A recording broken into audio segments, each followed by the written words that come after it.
You can't ensure the health of a population one disease at a time. You need to have a robust and functioning healthcare system.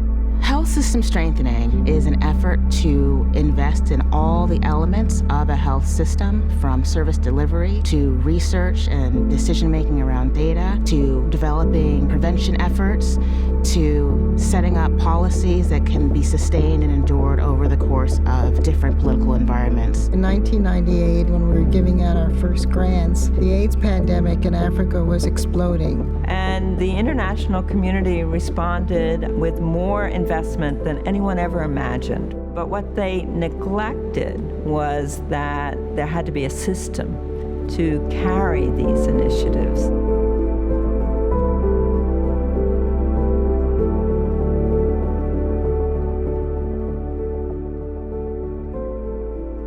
In order to deliver health care, all aspects of a health system have to be functioning. You need nurses, you need doctors, community health workers, local clinics, hospitals, ambulances. So we started thinking about trying to do something that would strengthen the entire health system. It's an enormous challenge. In the first phase of the African Health Initiative, we put out an open call for partnership proposals from 11 countries. And after quite a long review process, we narrowed down and awarded grants to pilot projects in 5 countries. Those countries were Ghana, Tanzania, Rwanda, Mozambique, and Zambia. For the program to work, it needed support and agreement from all the levels, national, provincial, down to the people who have day-to-day oversight of the delivery of services. We view data as one of the ways that a health system can be best informed. You have to be able to see what you've done. You need a health information system. You have to be able to have the ability to examine those data and to course correct. That requires leadership and the ability for local actors to make decisions.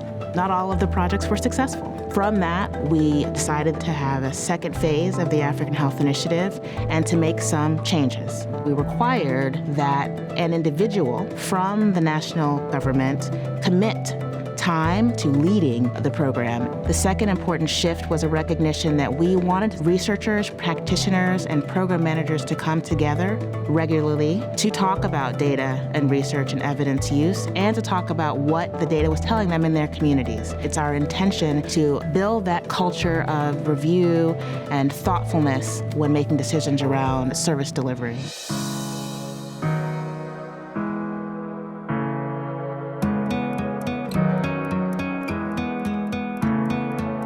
This is not a high-cost investment, but it's not one that can be achieved without resources. We need funders to start thinking about coming together and enabling projects to be implemented not just one district at a time or one province at a time, but on a national level. The legacy of the foundation lives in the people that we've supported, not only in the lives saved, but in the researchers, the policymakers, and the practitioners who've embodied this approach. My greatest hope is that the countries where we're investing are able to continue this effort in strengthening their health systems after the Doris Duke Foundation funding comes to an end.